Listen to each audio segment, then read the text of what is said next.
আন্তর্জাতিক শ্রমিক দিবস হিসাবে 1 মে সারা দেশব্যাপী এবং সারা বিশ্বব্যাপী এই দিনটিকে পালন করা হচ্ছে শ্রমিকদের স্বার্থে, শ্রমিকদের অধিকার রক্ষার স্বার্থে এবং শ্রমিকদের ন্যায্য দাবি। কেন শ্রমিকরাই তো আমাদের সম্পদ। শ্রমিকরা না থাকলে দেশের মেরুদণ্ড ভেঙে পড়বে। সেই দেশের মেরুদণ্ড যে আমাদের শ্রমিক, তাদের পাশে আমরা রয়েছি। আমাদের সরকার, মাননীয় মুখ্যমন্ত্রী মমতা বন্দ্যোপাধ্যায়, তিনি সবসময় শ্রমিকদের কথা বলেন, শ্রমিকদের পাশে থাকার কথা বলেন।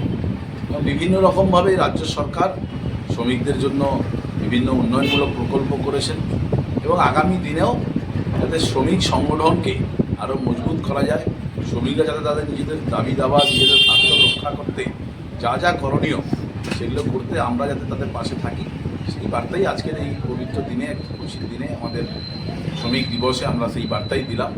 সাধারণ শ্রমিক আজকে আমাদের এখানে কাঁথি শহর তৃণমূল শ্রমিক সংগঠনের পক্ষ থেকে আমাদের দলীয় পতাকা উত্তোলনের মাধ্যমে আমরা সেই দিবসকে পালন করলাম এবং পরে এই শ্রমিক সংগঠনের অফিসে বসে সমস্ত আমাদের যারা সংগঠনের দলীয় নেতৃত্বরা আছে তাদের সঙ্গে আলাপ আলোচনা করলাম এবং আগামী দিনে আমাদের শ্রমিক সংগঠন একটা শক্তপোক্ত মজবুত সংগঠন করে সাধারণ মানুষের স্বার্থ, সাধারণ মানুষের দাবি দেওয়া যাতে পূর্ণ হয়, সরকারের কাছে যেমন আমরা তুলে দেবো, তাদের পরিষেবা দেওয়ার জন্য আমরা বদ্ধপরিকর।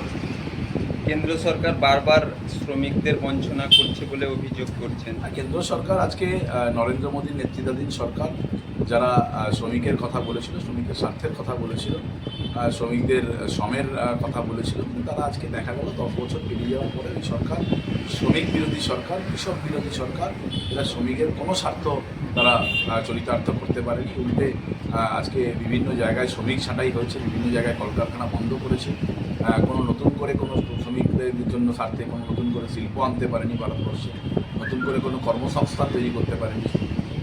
এই ব্যর্থ সরকার, এরা শুধুমাত্রই জুমলাবাজি করেছে, মিথ্যাবাজি করেছে।